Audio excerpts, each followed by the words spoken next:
మాకు సంబంధం లేని ఇష్యూలన్నీ మాకు పెడుతున్నారు. నిజంగానే రాధా అంటే ఇక్కడ మీరే అధికారంలో ఉన్నారు, ఒక రకంగా ఇక్కడ ఎన్డీఏ అధికారంలో ఉంది, ఆంధ్రప్రదేశ్ లో కేంద్రంలో ఎన్డీఏ అధికారంలో ఉంది.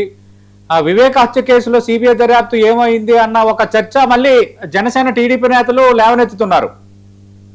అదే సార్, ఇప్పుడు మేము లేవనెత్తుతుంది కాదు, ఇన్ని సంవత్సరాలు అయింది, మరి మా చిన్నాన్ని చంపేశాడు అని చెప్పిన పెద్ద మనిషి 5 సంవత్సరాల అధికారులు అతను ఏం చేయలేకపోయాడు. సిబిఐలో అరెస్ట్ చేస్తా కొద్ది అక్కడ జనాన్ని పెట్టి ఆపించాడు ఆ రోజు.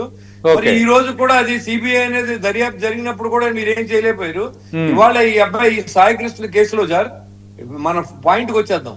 రైట్, ఈ సాయి కృష్ణ కేసులో మీడియాలో చూశాను నేను, ఒక ఫేక్ ఫోటో పెట్టి ఇది పోలీసులు చంపారని చెప్తా ఉన్నాడు. ఓ పక్కన దానికి ఆధారాలు లేవు, కోర్టులో అప్పచెప్పమని చెప్పాను అంబటి రాంబాబు గారు చెప్తున్నాడు. సాక్షి ఛానల్లో మీరు చూశాను. ఆ ఫోటో ఎవరిదండి? ఒక రెడ్డి గారు, ఆయన పేరేదో సంథింగ్ మీకు చెప్తాను, నా దగ్గర ఆ వీడియోలో ఉందో చూపిస్తాను మీకు. ఆ వీడియోలో ఉన్న మర్డర్ అయిపోయిన వ్యక్తి ఫోటో పెట్టి ఇదిగో ఈ అబ్బాయి చనిపోయాడని మీరు ఫోటో చూపిస్తా ఉన్నారు. అంటే ఆయన చనిపోయినట్టు మీరు ధృవీకరించారా, లేకపోతే ఆయన చంపే దాంట్లో మీ అర్థం ఏమైనా ఉందా, దాన్ని మా మీద తోతున్నారా కుటుంబ తరఫున అనేది నాకు డౌట్ వచ్చింది సార్. యాక్చువల్గా శ్రీనివాస్ గారు మీరు కొందరు వైఎస్ఆర్ కాంగ్రెస్ పార్టీ నేతలు దాన్ని ప్రదర్శించడం పూర్తిగా తప్పే. ఎందుకంటే ఇలాగా ఫ్యాబ్రికేట్ చేసి లేనిపోయిన అనుమానాలు కల్పించడం పూర్తిగా తప్పే. రెండోది, ఇక్కడ క్యాస్ట్ అనే కంటే కాన్స్టిట్యూషన్ మాట్లాడాలి ఈ కేసు విషయంలో. అంటే మీరేమనుకుంటున్నారు సార్? సాయి కృష్ణ వ్యవహారం సంబంధించి అదృశ్యమైన పోలీసులు చెప్తున్నారు, లాకప్ డెత్ అయ్యింది, చంపేశారు అని బంధువులు తల్లి అందరూ ఆరోపిస్తున్నారు. మీ అంచనా ఏంటి సార్? యాక్చువల్ గా మా జిల్లాకి ఆ జిల్లాకి మాకు పెద్దగా ఏం జరిగిందో తెలియనప్పుడు కూడా మేము కూడా ఫాలో అయ్యేది ఏంటంటే న్యూస్ ఫాలో అవుతాం. ఇంటెలిజెన్స్ రిపోర్ట్ తీసుకుంటే మాకు చెప్పింది ఏంటంటే అది యాక్చువల్ గా మరి ఇంకా విచారణలో ఉంది. దాన్ని ఆల్రెడీ సస్పెండ్ చేశారు, సీఏని సస్పెండ్ చేశారు. ఆయన మీద ఒక సీనియర్ ఐపీఎస్ అధికారిని విచారణకు నియమించారు. ఆల్రెడీ నిన్న సాయంత్రం అయిపోయింది. సస్పెన్షన్ లెటర్ కూడా సీఏ చేతికి పెట్టారు. చట్టం తన పని దాన్ని తీసుకెళ్తా ఉంది. ఇప్పుడు ఎలా చనిపోయినా అబ్బాయి చనిపోవడం అనేది నిజంగా రౌడీయో క్రిమినల్ మనకు అనవసరం సార్. చంపి హక్కు పోలీసులకు లేదు, అలాగే చంపవలసిన అవసరం పోలీసులకు కూడా లేదు. ఇవాళ కాపు అనే కమ్యూనిటీ ఎత్తారు కాబట్టి నేను చెప్తున్నా, ఇవాళ చంపారని ఆరోపణ చేసే వ్యక్తి కూడా కాపే సార్. నాగరాజు కాపే, చనిపోయారని ఆరోపణ ఎదుర్కొంటున్న సాయి కృష్ణ కాపే.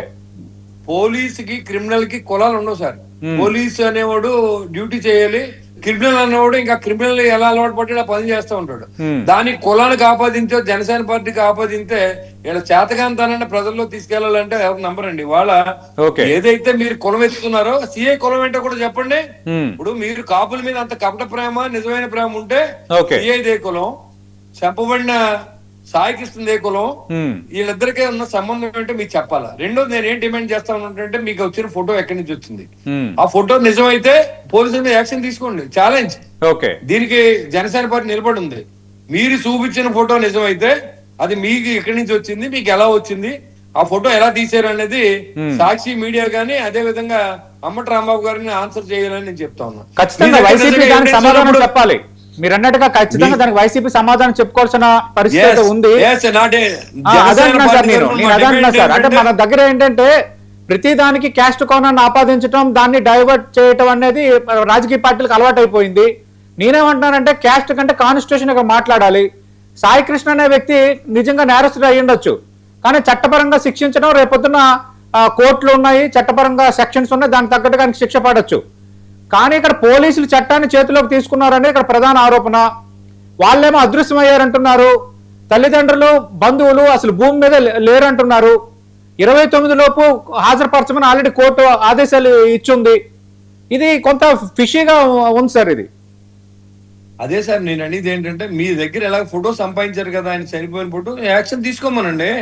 ఇప్పుడు మీ దగ్గర ఛాలెంజ్, ఆ ఫోటో మీకు ఎలా వచ్చిందో చెప్పి ఇదిగో పలానా చోట మేము ఫోటో తీసాం, బాడీ ఉందంటే ఇప్పుడు కోర్టుకి అంటే ఇమీడియట్ గా మేము కూడా గవర్నమెంట్ తరఫు నివేదిక పంపిస్తాం. ఇలా పలానా పోలీస్ స్టేషన్ లో ఇలాగ లాకప్ జరిగింది, దాన్ని పలానా అంబటి రాంబాబు గారు నిరూపించారు.